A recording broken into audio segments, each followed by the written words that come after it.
అమ్మ అమ్మ మీరు పక్కనే ఉంటారు. వీళ్ళకి పక్కన ఇల్లు. ఒక 10 అడుగులు దూరం మాత్రమే. మీరు వచ్చినప్పుడల్లా చూస్తూ ఉంటారు, మాట్లాడుతూ ఉంటారు కాబట్టి మాకొచ్చిన సమాచారం ఏంటంటే కొంచెం అరుస్తూ ఉంటారు అనేది అంటున్నారు. వాస్తవమేనా? నిజమేనా? కాదు, అది నిజం ఏం కాదు, కానీ మేము పోతూనే ఉంటే వస్తూనే ఉంటాం. మాట్లాడదామా అట్లా అక్క రా, చాయ్ తాగిపో కూడా అట్లా కూడా చెప్పినా నేను. సార్ సరే వస్తాను, ఎప్పుడు రాలే. అది పని చేసిన వాళ్ళతో వేరే ఉంటుంది. వాళ్ళు ఏం మాట్లాడుతుందో అది అది మాకు తెలియదు. ఇట్లా వచ్చి కలిసిపోతాం, వెళ్ళిపోతాం ఇంటికి. ఇంకొక రోజు మాకు ఇక్కడ ఎలక్షన్ జరిగేది, మా కమ్యూనిటీ హాల్లో జరుగుతూ ఉంటే ఆ రోజు వాళ్ళ బిడ్డ వచ్చింది. ఆమె ఆ రోజు ఫస్ట్ సారి చూసిన ఆమెకు, ఫస్ట్ టైం చూసిన. తర్వాత ఆమె మాతో అక్కడ దాకా కూడా వచ్చింది, నడుచుకుంటే వచ్చింది. వాళ్ళ మమ్మీ కూడా ఈమె కూడా వచ్చింది మాతో అక్కడ దాకా వచ్చిన మాట్లాడింది. ఇది నెల అవుతుంది, 1 వీక్ 1 మంత్ అవుతుంది, 1 మంత్ అవుతుంది ఈ మాటకి. అప్పుడు బాగానే ఉన్నారా? అంటే మీరు లాస్ట్ టైం చూసినప్పుడు పుష్పలత గారు అలాగే తన డాటర్ ఇద్దరు రిలేషన్ బాగానే ఉన్నారా? అంటే మాట్లాడుకోవడం హ్యాపీగా ఉన్నారా లేకపోతే? హ్యాపీగా ఉన్నారు. ఆమెనే చెప్తుంది నా బిడ్డ, ఈమె ఎవరు అంటే నా బిడ్డ, నా బిడ్డ.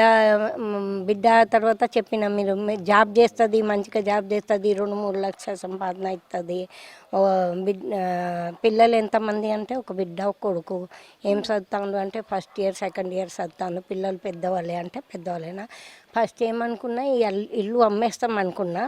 తర్వాత ఏమనేది కాదు నేనే ఉంటా అంటే ఇక్కడ వచ్చి నేనే ఉంటా వాళ్ళ బిడ్డ అట్లా చెప్పింది. ఈ ఇల్లు కూడా విజయశాంతి పేరు మీదనే ఉందమ్మా? చెప్పింది నా పేరు మీదనే ఉంది, నేనే వచ్చి ఇక్కడ ఉంటాను. చెప్పు కిరాయికి అమ్మం మేము. ఇంతకుముందు అట్లా చెప్పింది కదా 80 lakhs అట్లా అమ్ముతామని. తర్వాత మేము ఏం అమ్మం, నేనే ఉంటా ఇక్కడ వచ్చి చెప్పింది. అంటే చిరంజీవి ఎలా ఉండేవాడమ్మా తన కొడుకు? చిరంజీవి ఎప్పుడు చూడలే నేను. వాళ్ళ మమ్మీకి చూసిన, ఆమెకు ఒక్కటే ఫస్ట్ సారి చూసిన, ఫస్ట్ అండ్ లాస్ట్. అంటే ఆమె ఎప్పుడు పుష్పలత ఎప్పుడు బాగానే ఉండేదా? ఎందుకంటే కొంతమంది నేను మళ్ళీ మళ్ళీ అడుగుతున్నాను, కొంతమంది అంటున్నారు అనమాట, కొంచెం తన సీరియస్గా ఉంటుంది, గట్టిగా అరుస్తూ ఉంటుంది, ఓపిక లేదు అంటూ. మిస్త్రీ మీద అట్లానే, మిస్త్రీలు మంచిగా పని చేయకపోతే కొంచెం అరుస్తుందిలే, మాకు కూడా విన్న వస్తుంది. కానీ మాతో మంచిగానే మాట్లాడింది, మంచిగానే ఉంటుంది. విన్నారా ఎప్పుడైనా తను గట్టిగా అరవటం? విన్నా, కొంచెం విన్నా. అప్పుడు మిస్త్రీ మీదనే, ఎవరి మీద కాదు, మిస్త్రీ మీదనే. మీతో ఎప్పుడు అనిందమ్మా పుష్పలత? చాలా సరే చెప్పిండు. ఈ పక్క వాళ్ళు కూడా చెప్పింది, ఈమె కూడా చెప్పింది ఇది 80 lakhs అమ్ముతాం. ఫస్ట్ వాళ్ళు ఏం చెప్పిండు, ఈయన ఎవరు అంటే నాకు అల్లడు చెప్పిండు. ఆయన కడితే మా అత్త చెప్పిండు, మాకు తెలియదు కదా. ఇదే ఆయన ఈ ఇల్లు ఆయన అతను చెప్పిండు. ఇది ఏదైతే స్థలం ఉందో మొత్తం ఇద్దరు కొనుక్కున్నారు, అత్త అల్లుడు. తర్వాత చెప్పింది మేనత్త కాదు, తెలిసిన వాళ్ళు కానీ మేనత్త కాదు ఆమె. తర్వాత చెప్పింది మీ అత్త అయినా కాదు, వేరే వాళ్ళు అత్త కాదు, అత్త కాదు కానీ మేము అమ్ముతాను, మేము ఎవరైనా తీసుకుంటే చెప్పుండి 80 lakhs ఇది 80 lakhs, ఇది 85 అమ్ముతాను అట్లా చెప్పింది. సరే సరే మేము చెప్తాం అనుకున్నాం. సరే ఎవరైనా తీసుకుంటే మేము చెప్తాంలే అనుకున్నాం అంతే. కానీ అయితే మీకు ఎవరు విజయ్ రెడ్డి ఏం చెప్పారమ్మా? విజయ్ ఏం చెప్పింది అది తెలియదు నాకు. నేను ఆయనకు చూడలే ఇప్పటివరకు. అంటే వాళ్ళ కూతురు, అంటే కూతురు మీకు ఏం చెప్పింది? మీకు ఆ రోజు ఏం చెప్పలే, నేను జాబ్ చేస్తున్నా, మీ ఎంతమంది పిల్లలు చెప్పింది. మేము అమ్ముతలేను అంటే నేనే ఇక్కడ వచ్చి ఉంటా, ఇల్లు అయిపోయినాక నేనే ఇక్కడ వచ్చి ఉంటా చెప్పిపోయింది. వాళ్ళ అమ్మ పుష్పలత మీతో ఎప్పుడు చెప్పిందమ్మా ఇల్లు అమ్మేస్తాను అని? అప్పటి నుంచి చెప్తూనే ఉన్నాయి, సంవత్సరం అయింది అప్పటి నుంచి. మేము అమ్మేస్తాం చెప్తుంది. ఇల్లు కట్టినాక ఎంతకు అమ్ముతారు అంటే 80 lakhs చెప్పుండే. ఎవరైనా అడిగితే 80 lakhs చెప్పుండే. కూతురు ఎప్పుడు చెప్పిందమ్మా ఇంట్లో నేనే ఉంటాను అని? 1 month అయింది. ఫస్ట్ సారి చూసిన ఆమెకు. మాకు ఇక్కడ ఎలక్షన్ ఉంటే కమ్యూనిటీ హాల్లో భోజనం ఉంటే అక్కడ మేము ముగ్గురు కలిసిపోయినాం. వాళ్ళ బిడ్డ, వాళ్ళ అమ్మ, నేనే కలిసిపోయినాం మేము కమ్యూనిటీ హాల్ తాకు. అప్పుడు మాట్లాడుకుంటే పోతే నాకు జాబ్ మా బిడ్డకు జాబ్ ఉంది ఆమెను చెప్పింది. మా బిడ్డకు జాబ్ ఉంది, వాళ్ళ కింద 15 మంది పని చేస్తారు, మంచి జీతం ఉంది, 2 పిల్లలు ఉన్నారు, ఫస్ట్ ఇయర్ సెకండ్ ఇయర్ చదువుతాండ్రు అన్నీ ఇదే చెప్పింది.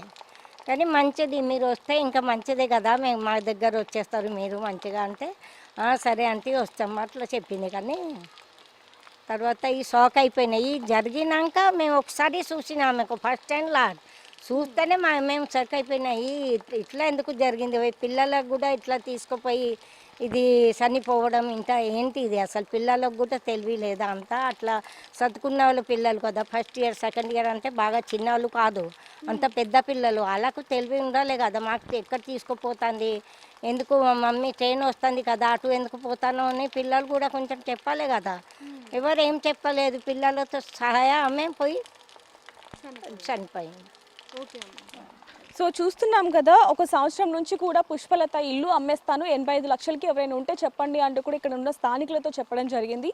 ఒక నెల ముందు ఇక్కడికి వచ్చినప్పుడు లేదు ఇల్లు అమ్మట్లేదు మేమే ఇంట్లో ఉంటాము అంటూ కూడా ఈ ఇంటిని చూపించి ఇక్కడ ఉన్న స్థానికులతో చెప్పినట్టుగా కూడా ఇక్కడ ఉన్న స్థానికులు చెప్తున్న పరిస్థితిని కూడా మనం చూడడం జరుగుతుంది. ఏదైనప్పటికీ ఈ ఇల్లే ఒక వివాదమా అనే ఒక ప్రశ్న కూడా ఇక్కడ అనేక మందికి కూడా వస్తుందని చెప్పొచ్చు. ఒకసారి లోపలికి వెళ్ళి కూడా మనం చూడడం జరిగింది ఇల్లు ఎలా కడుతున్నారు ఏంటి అనేది. కానీ ప్రతి ఒక్కరు కూడా ఒక్కరోజు మీదనే క్వశ్చన్ మార్క్. ఎందుకంటే అసలు ఏం జరిగింది, ఎందుకు ఆ రోజు తను అలా బిహేవ్ చేసింది అనేది. గత 27వ తారీఖు తన కూతురు చైతన్య రెడ్డిని విజయశాంతి రెడ్డి పటాన్చెరు హాస్టల్ నుంచి ఔటింగ్ అని తీసుకొని వచ్చారు. ఐఐటి ప్రవేశ పరీక్ష పెట్టిన తర్వాత అయిపోయిన తర్వాత కూడా తిరిగి 29వ తారీఖు మళ్ళీ హాస్టల్ని డ్రాప్ చేసి మళ్ళీ ఆ తర్వాత 30వ తారీఖు రాత్రి 8 గంటల ప్రాంతంలో కుమారుడిని వెంట తీసుకొని మరి తన కొడుకుని వెంట తీసుకొని మళ్ళీ వెళ్ళి ఔటింగ్కి వెళ్ళాలని చైతన్య రెడ్డిని హాస్టల్కి వెళ్ళి అడిగింది.